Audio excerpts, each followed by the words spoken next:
So welcome everybody to this exciting episode. My name is Cristian Servin. Along with my colleague Crisol Escobedo, here we are both professors at El Paso Community College, and we teach two different fields, but at the same time, they have a lot of things in common. I teach computer science at the Valle Verde campus at El Paso Community College here in El Paso, Texas. And I've been teaching computer science courses for more than 15 years. So I'm an associate professor, and I have my experience, my background is in computer science, but also in computational science. My concentration and studies, it was in computational science, where one strong component is data science. Nowadays it's called data science or data analytics. And we're gonna talk about today, I'm gonna just, maybe Crisol would like to give just a quick introduction or just say hi. So hi, I'm Crisol Escobedo. I teach philosophy at EPCC. I've been teaching for about 10 years.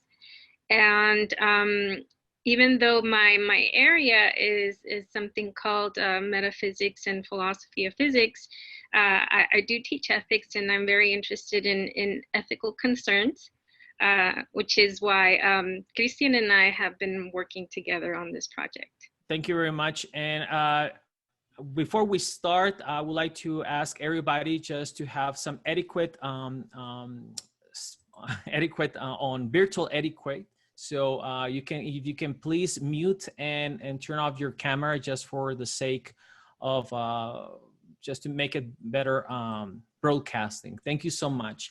The title of our talk today is Artificial Intelligence and Philosophical Aspects in Computing series. This is the second episode on the series of this particular area. The title of this particular talk is 2021, the Efflorescence of Computing Ethics from Academic Curriculum to the Double Clicks. And we're gonna go ahead and start by discussing where are we right now in this particular area, in this moment of time that we are in 2021. As you might know, computer science is the study of algorithm process, computational machines, and computational itself. You may or may not know that thing. And there's different areas of computing that we have been working for many decades now. Now, having said that, many of these decades, we have provided tools, algorithms, software, different programming languages that permits users to create and use a lot of data. So we have created a lot of data during the past years. And one of the things that we have discussed in previous discussions is the notions of algorithms, which algorithms is basically a sequence of steps in order to solve a particular problem. So what we're gonna talk about that today is about the information that we provide or that we have been compiled for all these years. And we use some objectives, some kind of target that we would like to have in mind, maybe not us, but maybe someone else. And then they will create a decision making for us. This is the efflorescence of decision makings. And of course, that will bring ethical responsibilities, ethical questions, and moral aspects. So there are important questions that we might have to ask during this whole process, like who owns this decision making? Once we create a software, once we create an application, who owns that decision making technology? What can we do with this data, with this information? Who owns that information? So at some point, we need to start asking those critical questions. And just to let you know, just to give you an idea, what I mean with a lot of data, 3.7 billion humans are using the internet approximately right now. And humans create 2.5 quintillion data that is created every day.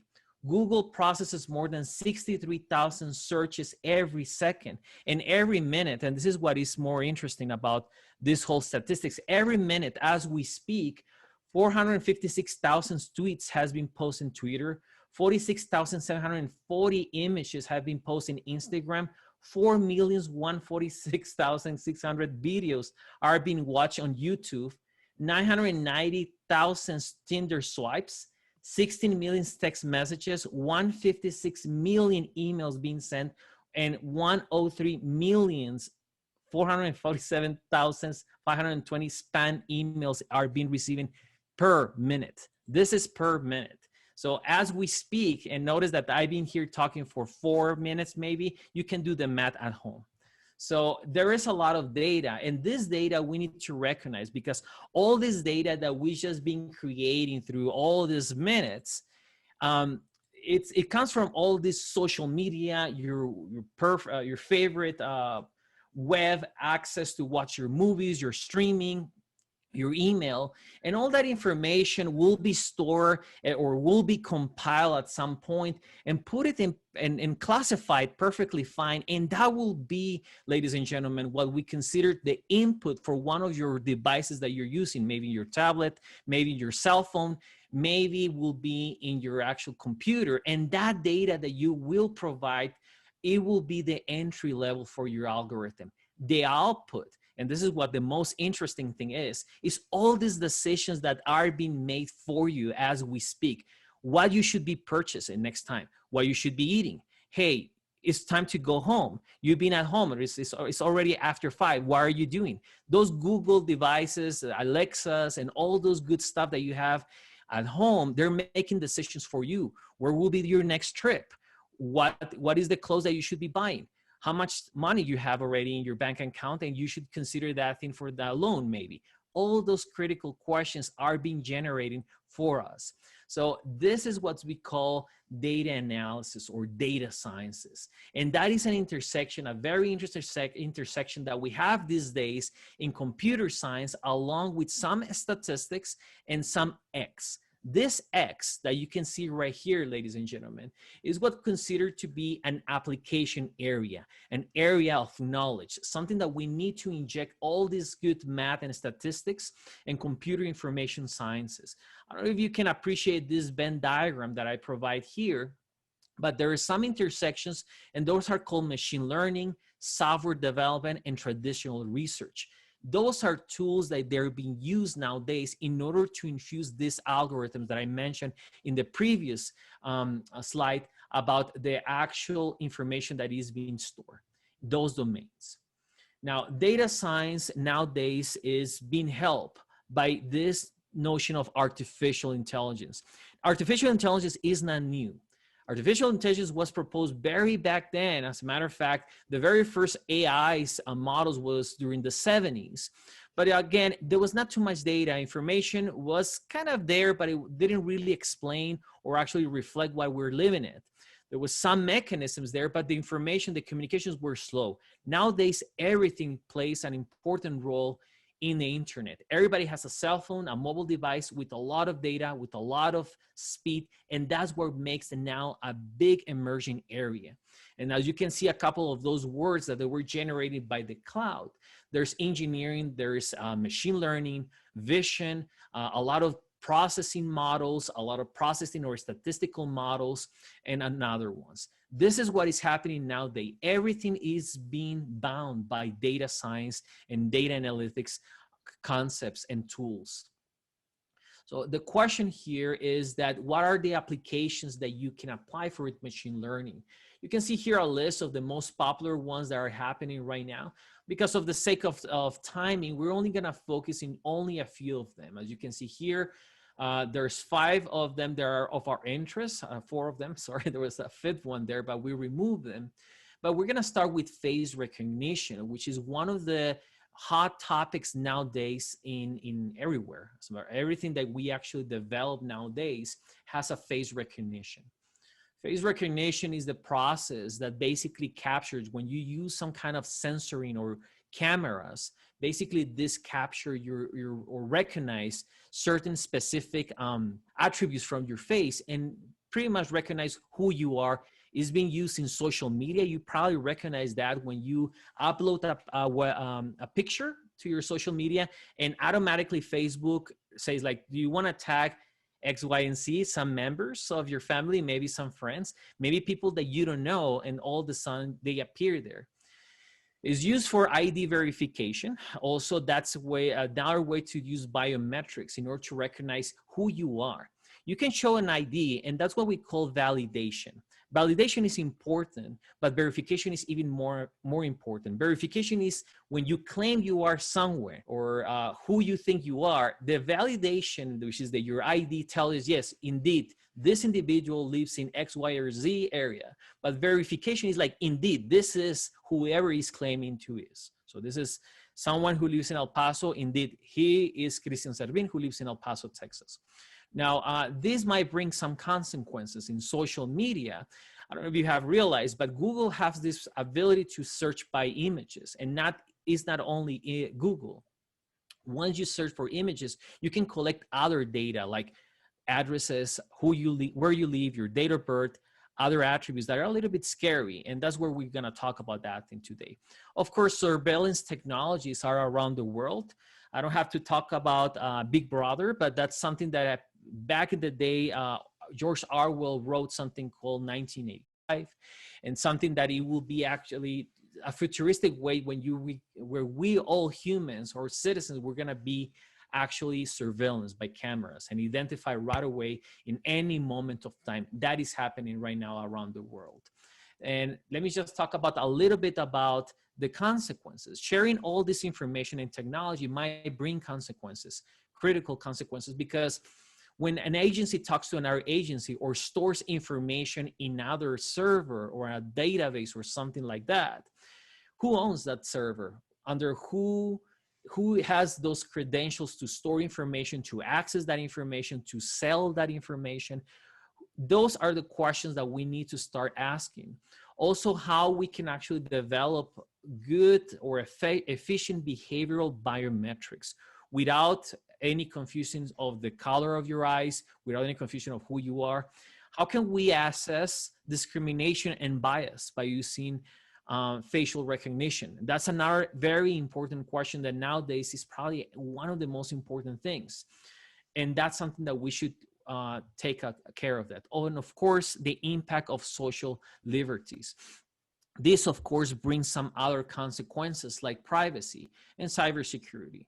The concept of cybersecurity is a little bit complicated nowadays because everybody has a different definition of cybersecurity. If you are in an institution, they ask you to actually go through a training in order to show you what is considered to be okay, what's considered to be not okay. But privacy is an essence, is a right that we have. As a matter of fact, I'm not going to read this. I'm gonna let you just read this on your own. But humans, we got a little bit confused what's considered to be private or transparent. We sometimes, people believe about privacy, of course, but sometimes they have this different notion of privacy. There is no specific definition of privacy and what's considered to be private in general. As a matter of fact, the Constitution in the United States, they might mention about the right of privacy, but they don't quantify what is considered to be private or transparent. As a matter of fact, one of the examples that everybody uses is the GPS. You turn on your GPS all the time, so that way you can actually go from point A to point B. However, when you accept all those rights, when you provide those rights and acquiescence to whatever software you're running, you give permission to have that ability to access that information anytime. I would like to have also this notion of privacy, also if it's considered to be an essential part for data mining. Data mining, in case you know or you probably don't know, is when people start to collect information. Where were you? What happened to your cell phone? Why is the cell phone turned off? Why is it turning off at that specific moment of time? Why are you still in this location using your GPS? And why you're still at the work? I don't know how many of you this happens to you, but if you have a Samsung, at least that happens. I receive an email, or not an email, a notification say it's time to go home. It's time to go to work, or you're late, or don't take this route, there's an accident, without I even mention. So how does that Google knows that it's time to go home, or it's time to go to work? Or how does Google knows that I use the I-10 to go from the west side all the way to EPCC, and how is being collected and where is being collected? Those are the questions that we still need to ask. And of course, those kind of things might influence the decisions. Like, for example, when you are in your social media. Social media, as you probably already know, there's a lot of artificial intelligence and machine learning and deep learning in this particular social medias. It's very important, of course. It's important to know why we need to use this social media and artificial intelligence, because it helps us to analyze text with any language. A lot of the Russian community is right here, and when I go automatically to my social media, it gets translated right away. Or when I write something in Paruski, it automatically translate it into English. And how do you know since I'm writing something in Paruski in Russian, or not in Ukrainian, or not in Chinese, or English, or another language, or it recognizes right away? Those are search engines that help us to do these communications. Very useful. It also helps us to the detection of emerging topics. As soon as something goes in the news, social media recognizes that and puts you on the top of all the information on your wall. Are you interested in this, or maybe this news, or whatnot? Big data also provides and gains more insights about what kind of marketing you want. I don't know if you realize that, but even if you Googling something that you would like to purchase, all of a sudden, like minutes after that, you start to see or pop up a little bit of those announcements, like they're trying to, or commercials, they're trying to give you or announce you some product. So what is happening behind the scenes? Who owns that information? We titled this slide towards harvesting users' mindsets. And this is what is happening. You basically collect, or they're collecting our features, our preferences, what we like, what we share, what we've been subscribing. And based on that information, they profiling us. It's like, this is what you need in your social media. And definitely, this is not what you need in your social media. Those are the questions. What is the algorithm behind the scenes? And that's what we're trying to answer. Remember that followers, that kind of influence a lot of people. I don't have to tell you about this, but a message or tweet or something might even depends a lot of things. People follow a lot of these followers, right? Or influencers. And whatever they mention actually pulls a lot of masses. We have seen that in the news for the past year, how Twitter, how Facebook, how other ones, they've been influencing the decision of a lot of people across the country, across the world. Only one tweet is enough to either start to creating cyberbullying, to create disinformation, and to actually to disseminate content that is probably not appropriate for all ages. We need to recognize these responsibilities, moral and socially, for both areas, for the developers, for the computer scientists, for the developers, software engineers, computer programmers, but also for the computer users. Everyone who uses that machine, that device, is responsible to act morally correct and ethically correct.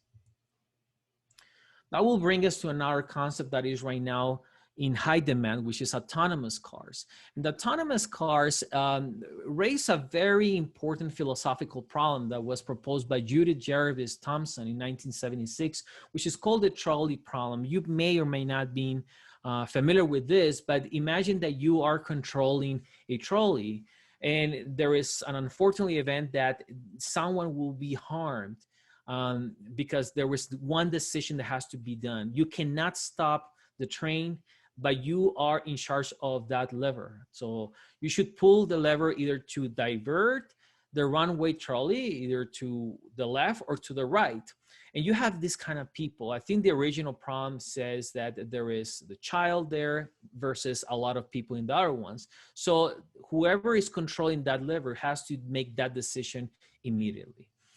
Is the same concern, the same dilemma that we're facing with autonomous cars. If an autonomous car is in an inevitable car accident that will cause an unavoidable harm, who will sacrifice? It will protect the driver, or it will protect, for example, the pedestrians. Or maybe there's two cars who are actually going and approaching or getting close to each other. Which is the one who will be sacrificed? Those kind of questions are the ones that right now philosophers are playing an important role in the development of this new technology. So there's variations of the problem, of course, and I will welcome you to go in and watch them or study them. Is the optimistic ones when you have two cars, autonomous cars that are approaching each other, but they're the same mate, so they can actually communicate with each other in order to basically make the least impact with each other.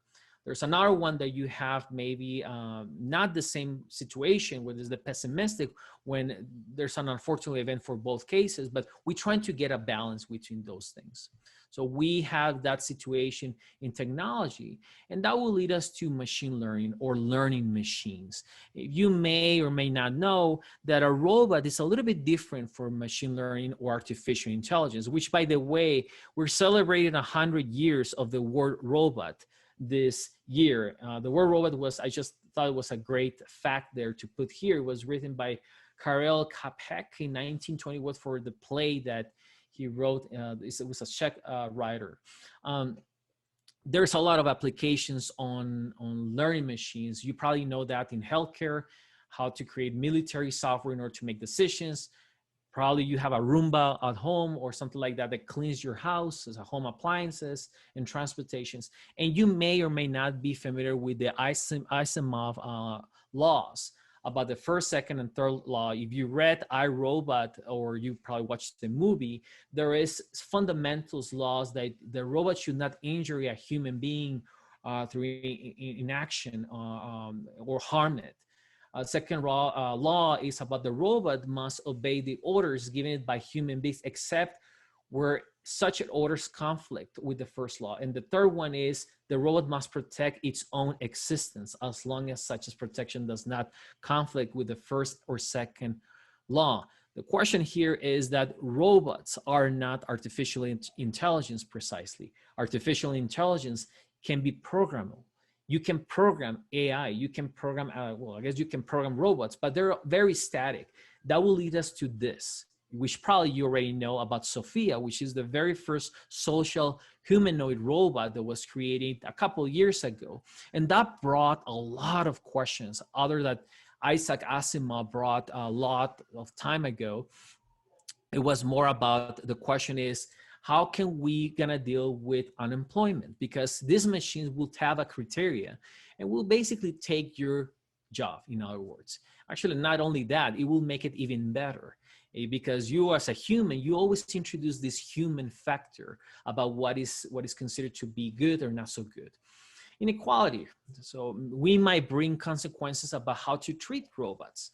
And maybe Crisol will mention this a little bit later on, about inequity or inequality about human beings versus humanoids, machines like what you see right here.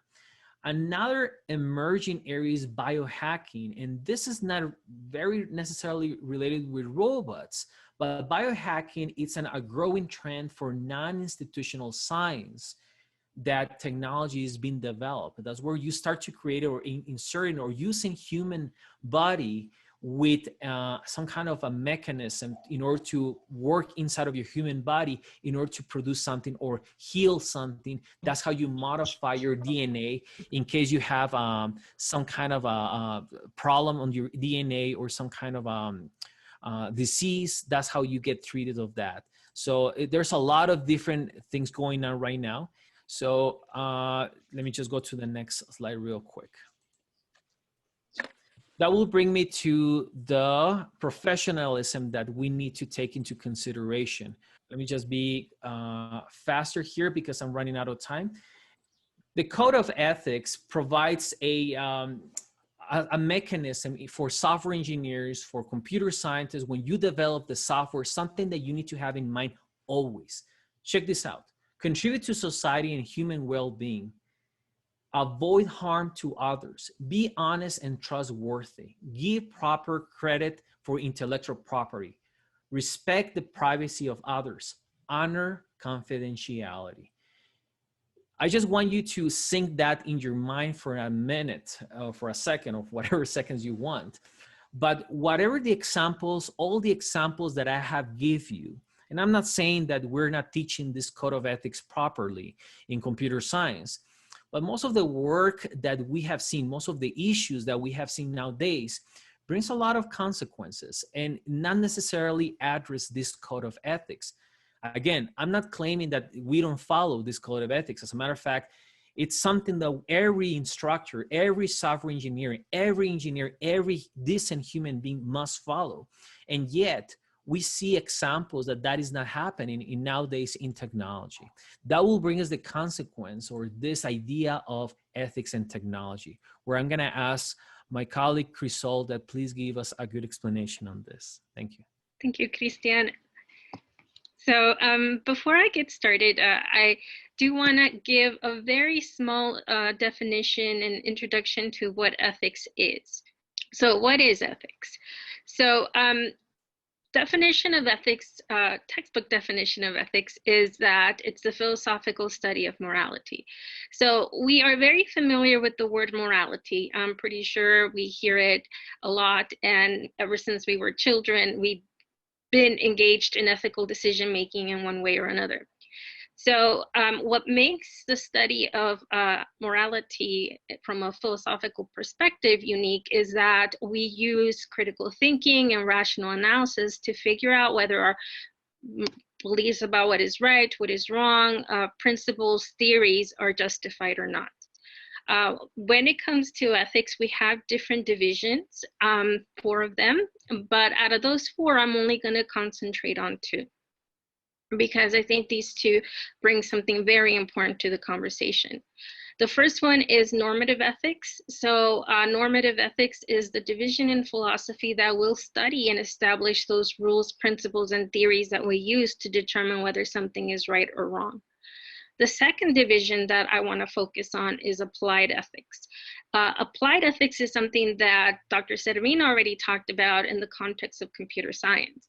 So in applied ethics, basically what we do is we take those norms, rules, principles, ideas, beliefs that we have about what is right and what is wrong, and we focus them on either specific situations that are relevant in particular professions, such as computer science or law, medicine. Basically, any profession will have its own code of ethics, and applied ethics analyzes what is going on within those fields, within particular situations, and then sees what kind of moral principles apply or are relevant. So now let's talk about how ethics relates to technology. And Dr. Servin already gave us a really great presentation on that. So I'm just going to build on that a little bit. Well, there are many different ways in which ethics connects to technology. So this is not going to give you a full sense of all of those. In particular, though, I do want to focus on the ethics of information. Now, I do want to let you know that just trying to figure out what information is like a presentation of its own. So there's a lot of assumptions that we're going to be making here about the ontology of information, because information can mean anything from the way that you blink your eyes to something a little bit more concrete, like the programming that goes into the formation of software. So we can think of information in a variety of ways. But when it comes to information technology, 3 of the things that we do have to look at are, when it comes to ethics, is how we record or store that information, how we transmit or communicate that information, and how we organize and synthesize that information.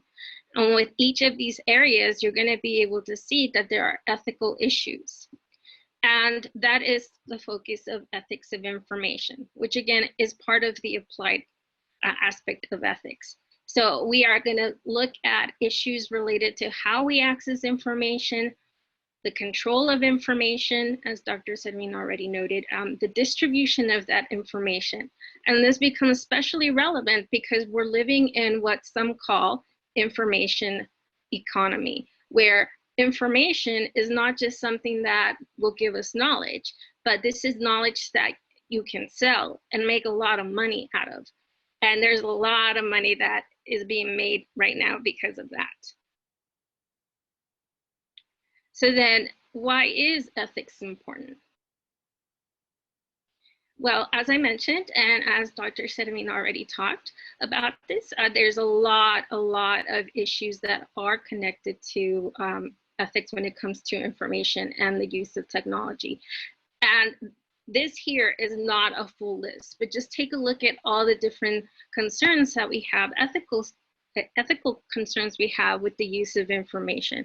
So we're talking about a loss of identity, right? So we can talk about identity theft under this, or also the inability to properly identify who we are in the middle of all this information and expectations of what we should be like, which also includes our body image. So there are apps that will go ahead and modify how you look in order for us to feel more comfortable about who we are. There's cybercrime, cyberbullying, cyberstalking. So there's all these things that were issues before, like there's been bullying since a long time ago, stalking as well, crime as well.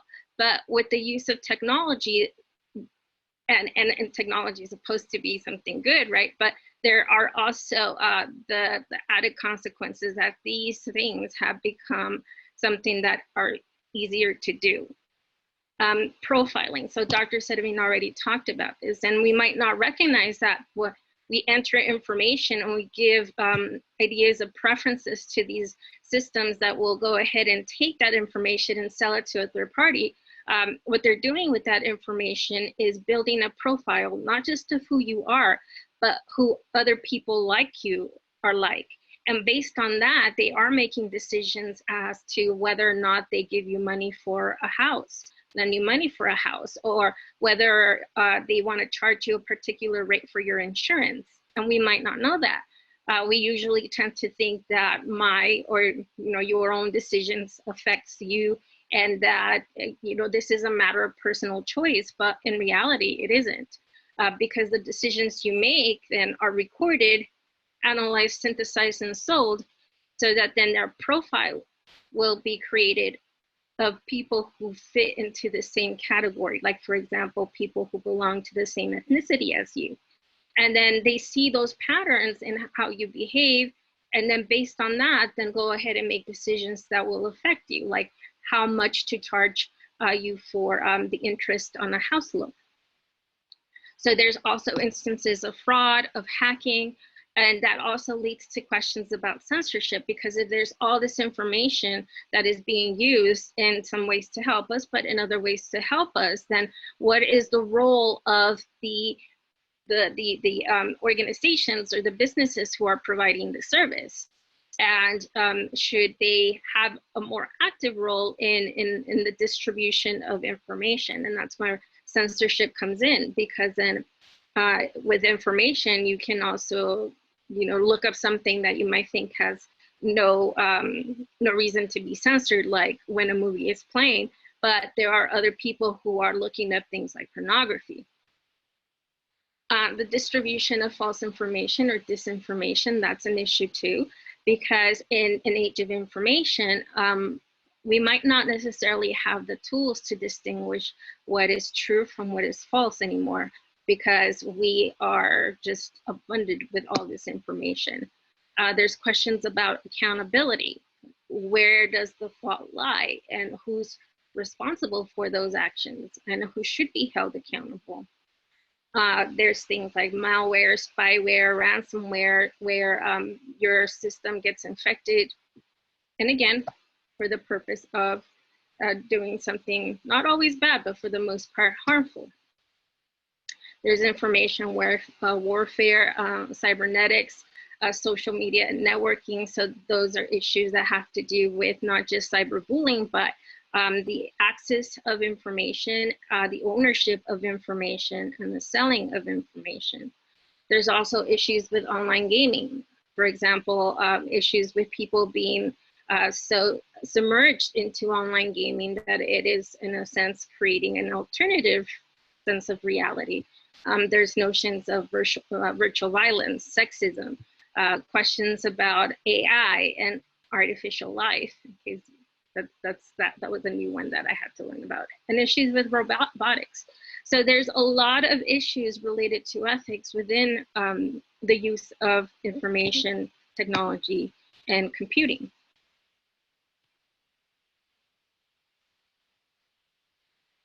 And again, Dr. Servin already talked about some of the moral values that become very apparent when it comes to the applied component of ethics here. So we have questions about fair and just use, and not just that, but exchange as well.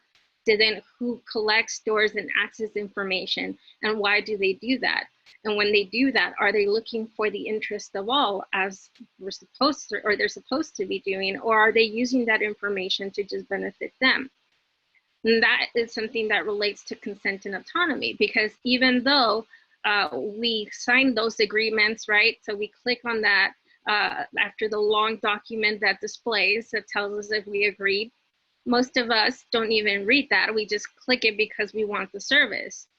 So that in a sense, by doing that, there's that implication that you are giving a consent, and that takes a little bit from your autonomy, even if we might not be aware of it because we didn't read the document. There's notions of privacy, anonymity, and intimacy as well, because even though we would like the ability to have all this information and have it for free, we also are very sensitive about our privacy. I'm pretty sure some of you, as you were hearing Dr. Servin's presentation, were like, my phone is my enemy now. I'm into a lot of problems here because they could be possibly recording me right now. And all these ideas come to mind, right? So it's not just an issue of I'm looking at something and then all of a sudden I start getting ads, but there have been instances too where I'm having a conversation and all of a sudden I start getting like YouTube videos related to the conversation I was having. So also questions about ownership. How do we respect intellectual property rights when it is possible for us just to find information, just to click away? And as students, I'm pretty sure this is something that you can relate to, because it is so easy to just find a website that gives you information and we could just simply copy and paste it into an assignment. So questions like that, that are very kind of small if you think about it, but it has a lot of implications when it comes to the moral values that we're choosing to enforce here. Trust, security, those are big issues and values that we would like in our interaction with technology. But then, as you already saw, issues of trust and security are concerns, especially with cybercrime, right? Mention loss of identity. So we have a lot of programs and there's a lot of development in cybersecurity to make sure that the information is safe, that when you log into your bank account, someone's not going to steal your information and take your money. And there's a lot of money being spent on making sure that we have the right software and that our antiviruses kick in and we are kept from that type of harm. But we also have to consider that it's an evolving thing. So we could spend a lot of money on trying to make security better and better and better, but just as that is progressing, so is the ability to kind of look at the weaknesses in the security system. So it's kind of like feeding itself, right? Another moral value to consider here would be veracity, like how far are we going to verify that the information we're presenting is actually accurate?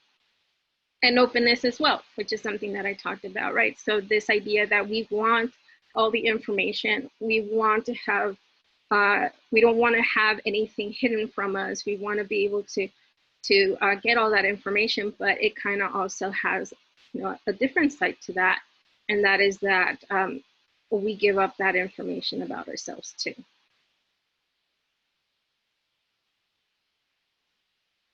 So as I mentioned, there's a lot of research being done in these areas and proposals on how to be able to kind of counteract some of these issues that we're having. But we have to ask ourselves, within the applied area of ethics, is there anything that is missing? And both Dr. Servin and I agree that there is something that is missing, and that is the analysis of the human element. We do have to remember, after all, that this can be used as a tool. And in and of itself, technology might not be bad, might not be good, but it's how we use it that can create these ethical concerns. And since we are the ones using it, we as humans, and I'll have to modify that a little bit when we talk about robotics and AI, but that's what we're missing, the analysis of the human element. And usually when we talk about ethics in different fields like computer science, what we focus is on the applied concerns. But we also need to consider the normative part, because it is in this normative part that we're going to be able to see the analysis of human behavior. And we're not just talking about those who develop, we're also talking about those who use the technology. And that is something very important for us to keep in mind. And in order for us to be able to do that, to kind of analyze our behavior and have a sense of whether our behavior is actually good or bad, it is important for us to recognize what has come before us. And what has come before us are many different theories of how morality works. There's social contract theory, which says that basically you enter into a contract with, a societal contract, and it is our moral obligation to uphold the rules in order for society to be stable. And that is how we determine morality. There's also virtue ethics, in that we're not just looking at how technology might affect us, but also specifically how it's helping us develop or hurting us develop our character. What virtues are we practicing when we engage in virtual violence? What practices or what virtues are we practicing or creating a habit of when we decide to bully somebody and insult them because of the inability for us to recognize the human element, to just see them as somebody who has a profile on social media. We also need to take into account the consequences and the overall good, the aim that we have. And that's something that utilitarianism does, right? When we act out in the world, again, and it's not just as people who are developing the technology, but also as user, what are the consequences to society? So when we decide to create a Facebook profile, for example, what are the consequences of that? Not just to me, but to those that I am affecting. And then the ontology, so for those of you who are taking ethics, the ontology is another way of saying Kant's theory. We need to take a look at what our obligations are as humans. And in a sense, we need to establish, despite the consequences, so these theories are sometimes conflicting one another, regardless of the consequences, what is our moral obligation? So in other words, we'll take the example of cyberbullying, right? So if, for example, somebody decides to go ahead and bully somebody online, right? We're not just looking at the consequences of that and why it's bad, but do we have a moral responsibility to treat one another with respect because we are humans that are autonomous, that have the ability to reason and make moral decisions? And also, recognizing the human element will help us expose the problem. And the problem here is that we do lack understanding of what is involved in what we do. So for example, social media, it's very easy for us to get on it, or it's very easy for us to use our phones or look up YouTube videos without really understanding the mechanism behind that.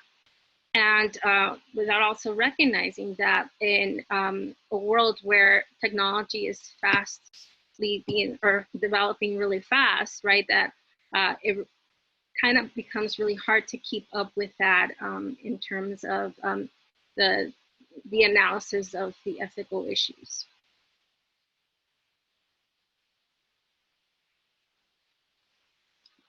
So then what is needed for us to be able to bring back the human element when it comes to our use of technology? So what we are proposing is what I like to call a paradigm shift. So we do have to look at things differently now, because again, this new media poses a lot of issues that maybe the way that we're used to dealing with morality and ethics before are just not adequate. So one of the things that we do need to address, for example, is the ontology of information and how we treat that information. This will also require for us to redefine identity, the way that we conceptualize who we are and who others are.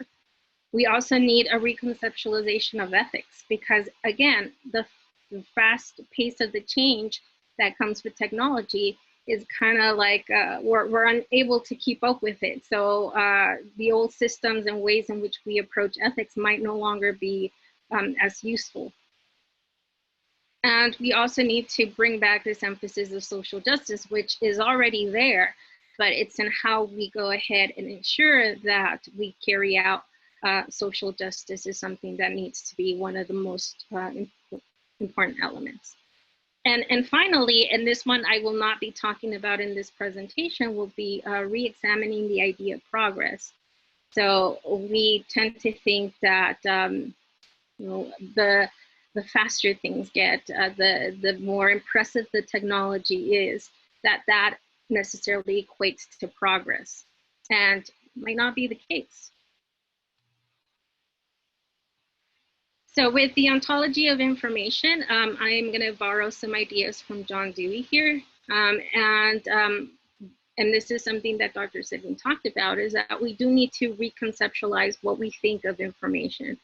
And when we look at information, we need to figure out, and we also need to take into account the instrumental use of technology. As I mentioned, behind the whether technology is good or bad, right, there's the human element that we need to consider.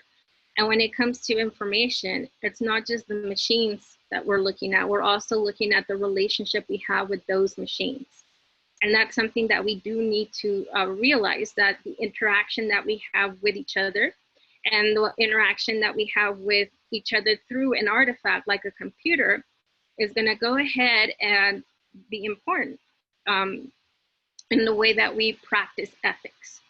So we need to take that into account, that when we are using technology and we're getting on YouTube and looking at those messages that people write, we don't see it as something foreign, like say, oh, I can say whatever I want to them, I can insult them, because ultimately it's just a forum. I don't even know the person.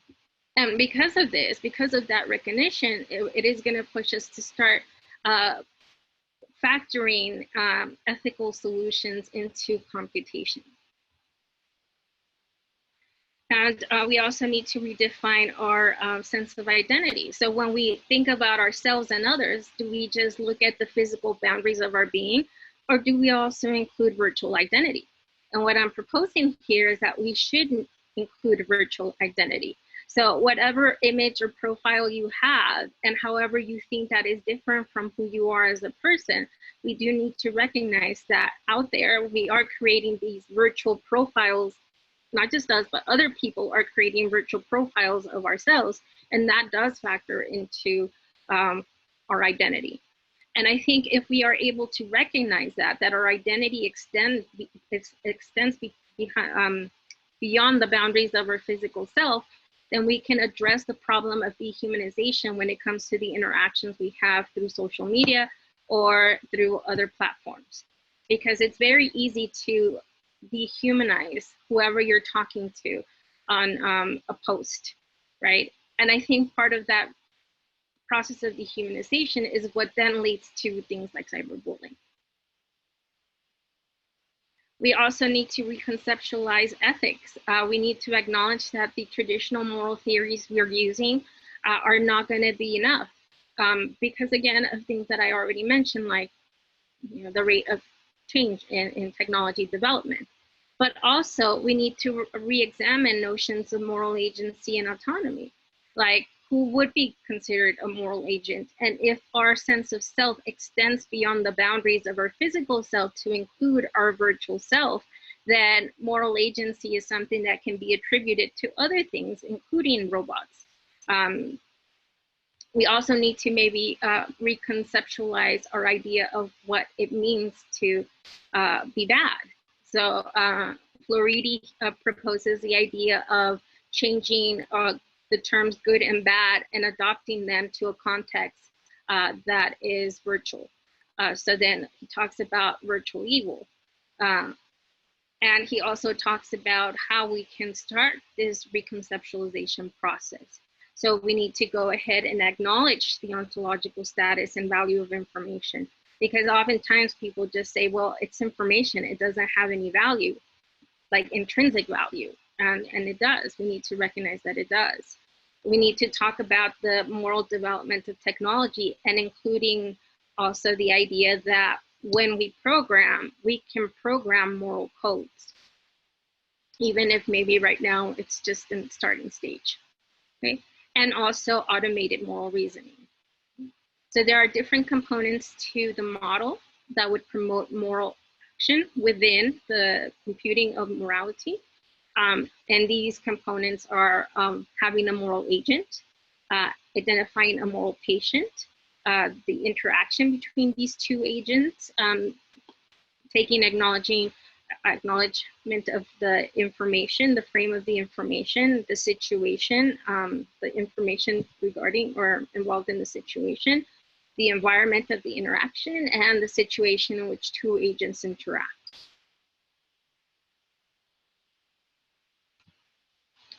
And also, as the development of technology continues and the use of technology again, there does need to be that emphasis on social justice, which means education, not just education of those developing the technology, but those who are using the technology. And we do need policies that promote accountability and respect. So we do have these standards that say you should only develop things that are going to promote what is good. But then when companies don't do that, what accountability is there? So we need to take that into consideration. And when it comes to social media interaction, James Parrish kind of gives us a starting place on how we can go ahead and promote policies. He focuses specifically on privacy to make sure that social justice is maintained. So these are the four things he proposes. The first one is that we need to respect the privacy of information, not just our information, but the information of others. We do need to encourage users to be responsible in how they use information and provide information. So there should be that demand that we confirm whether what we post is true or not. Nowadays, we do have that easy solution, right? We say, oh, that's okay. I was just expressing my opinion. I wasn't saying anything about it, but then we also have to consider, well, if you're expressing an opinion, then there should be that kind of accountability and responsibility on your side to verify that you're actually saying something that is accurate, or at least identifying it as something that is not. Foresight and respect for intellectual property, that's something that we do need to acknowledge. And then also when it comes to responsibility, then the social network sites that are providing these platforms should have the responsibility to make sure that they enforce the policies and procedures. Like, for example, the identification of users, right? So I'm sure you've heard of people creating fake profiles, and how nowadays human trafficking is actually something that is on the rise because of the use of technology. And one of the responsibilities that these platforms have, according to Parrish, is to make sure that the users are actually who they say they are.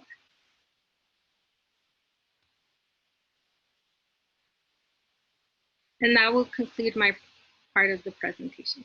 Thank you. Thank you, Professor Escobedo. That was a great presentation. I think we discussed the majority of the topics here. There was what Professor Escobedo just mentioned, this intersection through all these frameworks, different frameworks of ethics, right now injected in these particular moments of time, they're critical.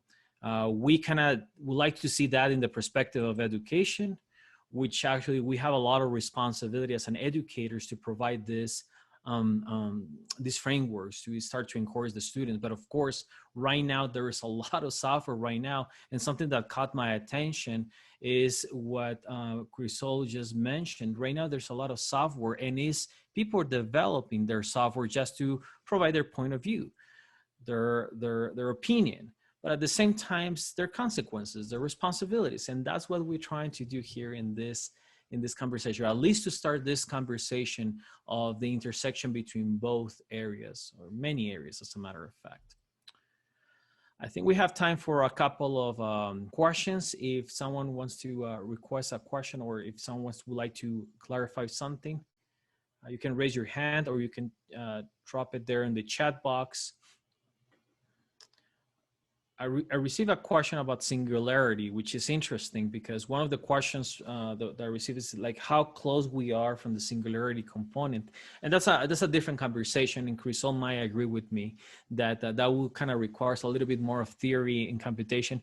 We're getting close there. If you don't know what singularity is, there's a function, and it was predicted back from the 70s, late 70s, 80s, when they say that the technology that is going to be in the moment of time, it will superior more of the human actually knowledge, and it's an exponential function. So at some point, humans, they no longer will not serve to make decisions, or will not serve as our human race. So technology will take over a human race. And it's not, I'm saying that please watch Terminator by tomorrow, because that's the answer, because that's not, I mean, ideally that's not what we want, but there is there's some advances of that. There's people who are actually working on those ideas on singularity.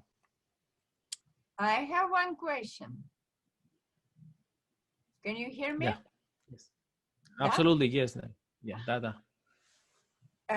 When you speak about moral and ethic, how you consider the difference which kind of moral you take like basic? Because just one example, it's not good for us to steal stuff. But if, for example, you steal the book in a Muslim world, it's not bad. It's you sadness for knowledge. So simple example. What is good, what is bad? What you consider it like average of moral and ethics, speaking about different cultures and different religions? So one of the right and wrong. Yes, and one of the things that it becomes very important for us to recognize is the difference between moral principles and moral theories. So then there are cultural moral principles, for example, and these can vary from culture to culture. But just because we do have those differences in how people view and cultures view morality, that doesn't necessarily mean that we're covering the normative component. That is actually one of the other different divisions in ethics that I didn't go over, which is descriptive ethics, meaning that when we take a look at how people function when it comes to morality, we do recognize precisely what you said. Now, one of the things that we are proposing is acknowledging situations like that so that we redefine what ethics is, or at least the emphasis that we place. So we concentrate on something more than just moral principles, but also the moral theories. And with the moral theories, it is more complicated than just the simple principle of whether stealing is right or wrong. So for example, utilitarianism will say, well, it depends on the consequences if stealing is right or wrong. Whereas another theory like a deontological theory will say, well, no, absolutely not. Stealing is not wrong. Stealing is not right, regardless of culture. Yeah. So one of the challenges, and I think one of the very exciting areas of study that comes from this reconceptualization of ethics, is being able to kind of formalize these theories. As a matter of fact, when I teach ethics in my classes, one of the unique elements that I like to think that I add is precisely this notion that we can formalize ethics. We can come up with a set of instructions that will go ahead and kind of mirror the way that we construct a program, right? So that way we can go ahead and have specific results, taking into consideration things that maybe at this moment we are being a little bit ambitious in trying to consider, but taking into consideration, for example, the calculations that come from the experience of potential pain or pleasure from the individuals or the agents involved in the ethical situation. So what would be required is a lot of work, because it would involve us having information. So back to one of the things that I talked about with Floridi, right? We need to have a sense of the facts related to the situation. And one of the limitations would be trying to compute all those facts to come up with an ethical result. But if we get the conversation started, maybe that's not too far away. I'm reading here a question about privacy, how Google monitors us, and it's believed that it's kind of to make it mandatory to train young age, especially. I guess it's to work. It's a very long question, which I really appreciate that thing. So Google keeps most of your search engines, by the way, all of your searches. I don't know if you know that, but keeps them for 18 months, at least 18 months. And they keep them for security purposes, and in order to do, in case there's some kind of a question to see and trace who did what, they keep them for 18 months. And that came from what happens in 9/11, because that was the part of the Patriot Act, which actually they were going to collect information in order to identify terrorism and whatnot. So that's why they kind of incorporate that thing. Now, every company, they enforce that law differently according to their policies. And the policy that Google keeps, it keeps 18 months of your search engine. Regardless of what you do, they will keep it. And now the question is, what happened? Who keeps that information for how long? And what they do with that information after that? They sell it? Do they actually give it to someone else? Do they help us to improve your search engines, your searches through the engine? Or actually they help you eventually to profile you? And that was another question that we addressed there. There's another question. When we talk about morality in ethics, we should also consider how doctrine and ideology influence the use of applications when tell us how to consume or what to see. Could you talk about how these two topics a little bit more, the doctrine and ideology? I'll ask Professor Escobedo, maybe she can jump in on that one. So I think one of the things that we do need to be very aware of is what I call the human element, right? That oftentimes we kind of use technology as a way to separate what we say from who we are, as a kind of like a lack of accountability, right? So like I can tell you whatever I want because we're on a virtual platform. And one of the things that becomes very important for us to distinguish is that just because people have different views about morality, that doesn't mean those views are justified. And I think that's where education becomes there's a big part for education, because we do have that common belief that just because people have different views about morality, that there are no standards for us when it comes to morality, which is not true. If you take a look at moral frameworks like subjective relativism or cultural relativism, what you find is that these don't work precisely because of their contradictory nature.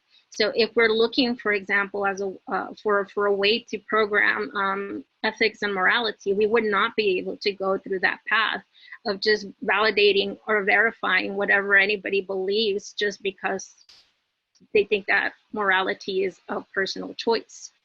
And although I do understand that we might feel that way, and that we do have that, or we want that sense of autonomy to say, well, I can do and feel whatever I want when it comes to morality, but there are practical consequences that we do need to consider, not just in terms of the reliability of those ethical frameworks. So when it comes to those ideologies or maybe moral principles that we choose to adopt, it is very important for us to look at the situations, right? And that's where the applied ethics component comes in, but also to be able to analyze those moral frameworks to verify that they are consistent and they are good. In ethics class, one of the things that we teach early on is precisely this, that we do have objective standards by which we can measure moral theories and evaluate moral theories. And ethics is very complicated. We cannot simplify ethics that way. But we also want to be very careful to avoid kind of saying or taking the route of saying, well, because it's so difficult for us to come up with moral frameworks considering all these issues, then anything should go. So that would be my response. We need to find a method to be able to analyze these ideologies and doctrines so that it doesn't become anything goes type of thing. There's one question: if we can provide an ethical dilemma in computer science fields. We spoke of a lot of those, but one of the things that I think was, I would like to elaborate a little bit more on the one that Professor Escobedo mentioned. It was about the privacy. Everyone right now is creating software in order to make it more private. But again, that information, where you keep it, and that's the question. That is something that is not very well established right now. Another thing that people don't know is, you might think that creating Facebook or Twitter or Instagram is a very complicated process, but in reality, you're just creating a software. And the consequences that when you create those, like, I don't know if you remember, but back in the day, there was a button in Facebook about, it's called dislike. It was a like, it was a dislike, and it has other like share and things like that. They removed the dislike, and I'm not so sure if it was that on Facebook or YouTube, but it was, the software was designed for social media, and people started to pay attention on that particular item. And people start to dislike videos of other people or actions from other people, and people start to get depressed and sad, and people start not to act fine. So they decide to remove it. And that was an ethical situation, something that it was not bullying, cyberbully, but it was something that it was kind of damaging some kind of the moral of a person. They removed that part. But like those issues, there is a lot, because that's in the software developer perspective. I'm a computer scientist, I'm a software engineer, I develop the software. And that's kind of the responsibility, like how can we incorporate that thing in order to consider other people. However, in the user perspective, if you send a tweet, for example, just to mention other things, that can be also, that falls a lot of responsibility. Like Professor Escobedo mentioned, it's your responsibility what you will inform or disinform, or your opinion. But that will bring consequences, because people pay attention of these influencers, or people who actually follow you as an influence in order to make the decisions. So that's something that we see it all the time in computer science and software engineering. The question is there is a way to develop to create a software, to develop a software to remove negative comment, but that will take us to the very original question: what is negative? What is positive? How can we distinguish between sarcasm, or how can we distinguish between kind of ironic, and people kind of try to make that solution by introducing emojis or emoticons, where you can actually kind of give a perspective about what you're thinking. That kind of help a little bit, but not necessarily. Figure out what is negative. It's hard, because as some of our other participants mentioned, what is negative? What is positive? I mean, is that something that you will consider to be something that is affecting someone? Well, it was only my opinion. I am sorry if I offend you, but that's not really true. And people start to be a little bit more ironic, or a little bit more, I guess, sarcastic in some of those comments. Maybe Crisol has something else to mention that. Yeah, so one of the reasons why something like that would be very difficult is because of the conflict between the moral principles that we talked about, right? Because in removing or finding an algorithm or a software to remove those, in the process, we kind of compromise openness, we compromise autonomy, and that's why it becomes such an issue. And it becomes, it's something that I already mentioned, right? It then becomes a question of analyzing values. What do we give more preference to? Is, for example, security something that we value more than, say, privacy? So those are the questions that we would need to handle. And also what Dr. Servin already said, right, that how do you measure intentions if it's through text, right? And that becomes really hard because sometimes we could say, well, we're using negative words like bad or cuss words. That's one way, right? But then there's also that notion of intention where you can use a word that seems like positive, right? But then the way that you're using it, in the context that you're using it, is used as something that can be very hurtful because of things like sarcasm. So then that opens up a big question. Well, how do you measure and quantify intention? And I think those are very good questions to ask, because if we can find a way to do it, then maybe we can find a way to program that. And someone mentioned already that there is some algorithms to identify certain like bad words or some kind of a hate speech and things like that. Facebook kind of have a, I'm not so sure if it's true for all or social media, but they kind of have some algorithms to detect, I guess, generic bad content. And that's primarily for people with low age or something that you believe that the content shouldn't be there. There's algorithms to recognize that, and also images and whatnot. But it's the same. That's a very good question, as Crystal mentioned. I mean, if we incorporate those same algorithms with other ideas, and this is what Crystal mentioned, if we start to formalize this ethical into code, if we try to bring those ethical principles into coding, then we can probably start to solve this problem more effectively, because we can create a machine that we will learn from this, and we'll learn more and more and more, and actually try to see, you know what, this is good, this is bad. As a matter of fact, one of my my dear friends, Natalia Savashenko, who recommended me a series called Better Than Us. It's a Russian series that was bought by Netflix. They kind of mentioned that kind of evolution. We're talking about an android, a humanoid, that eventually start to recognize good and bad.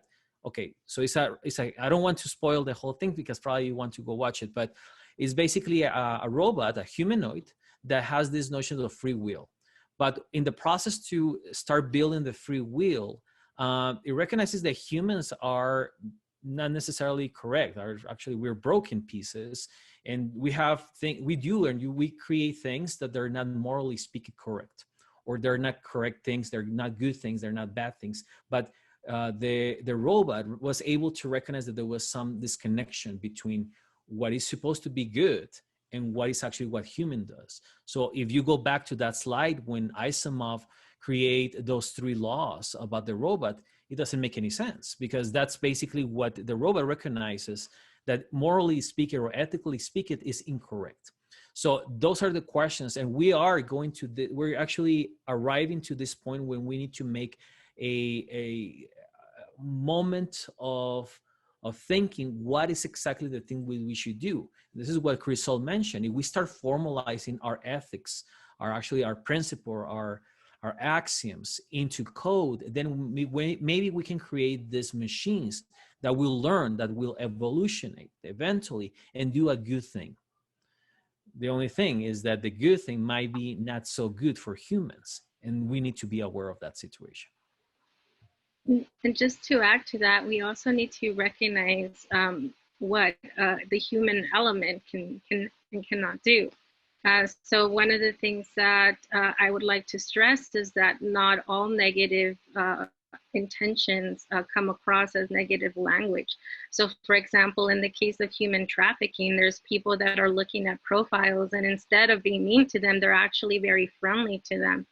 So they're using all this information, and there are some who are even creating those precise methods to identify and recognize those people that fall into that category so that they can become, victims of human trafficking. I would say there's no substituting the human element here, so that we educate ourselves on how to use technology properly and educate our kids on how to use technology properly, that we can avoid a lot of these issues. I agree. I absolutely agree, and that's important to stress that out. So there is a interesting question. Do you believe it's morally right or okay for a programmer to create bots, being that views increase influencers, platforms, and pay? For example, some famous celebrity makes a lot of money becoming because of the bots created for them. So this is it's a beautiful question, because that kind of intersects a lot of different topics that we discuss, because there's some machine learning, some artificial intelligence, and people believe about this celebrity. Behind the scenes, there is no celebrity. This is the question. But people believe and people follow the celebrity. And there is, and someone put like the Ticketmaster's resales is something similar. But people follow this celebrity, but in reality, it's a bot, because that celebrity will not be 24/7 just answering messages from all the fans and whatnot. And that is something that, morally speaking, well, is incorrect, because people believe they're talking to this celebrity or this person. Obviously, they're not. There is something about intellectual property there, about items that Crisol mentioned on aspects on artificial intelligence life, and I don't know if it's considered to be fraud, but if you're paying for some kind of service, then maybe it might be fraud. Crisol, do you have something that you can elaborate a little bit more? Well, again, and I keep talking about the human element, right? And I think it's because it is very important, because a lot of the issues that are being raised in the chat and even in this discussion boil down to not just issues in technology, like the freedom of speech, right? Where do we draw the line with hate speech, for example, and what kind of values we give preference to?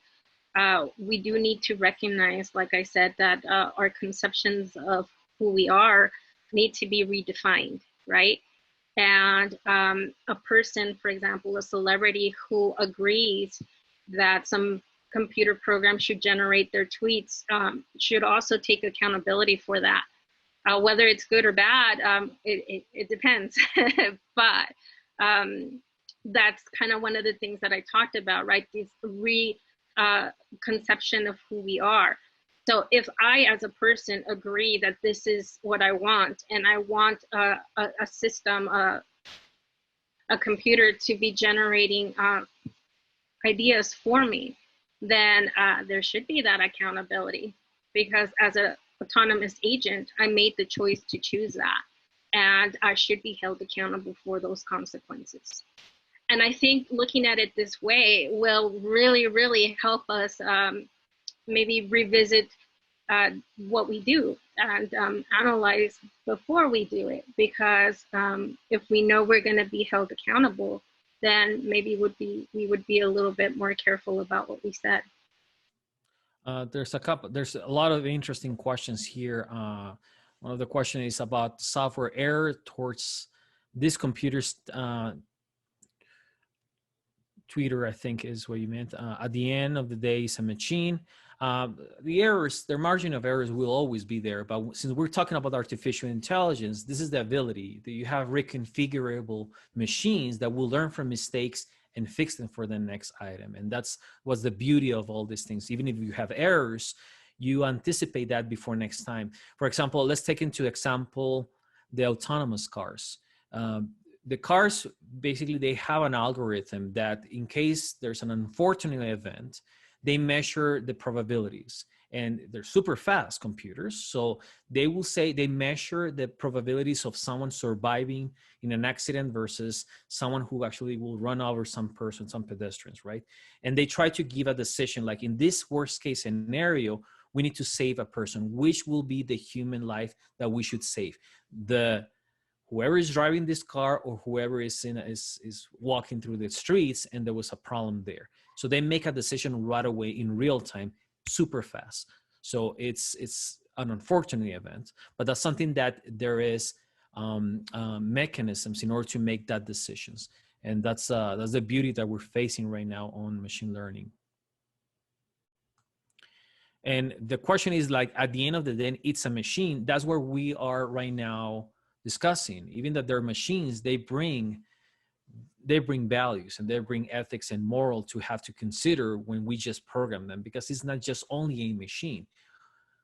We need to start figure out where is this bridge where machines are going to be actually right.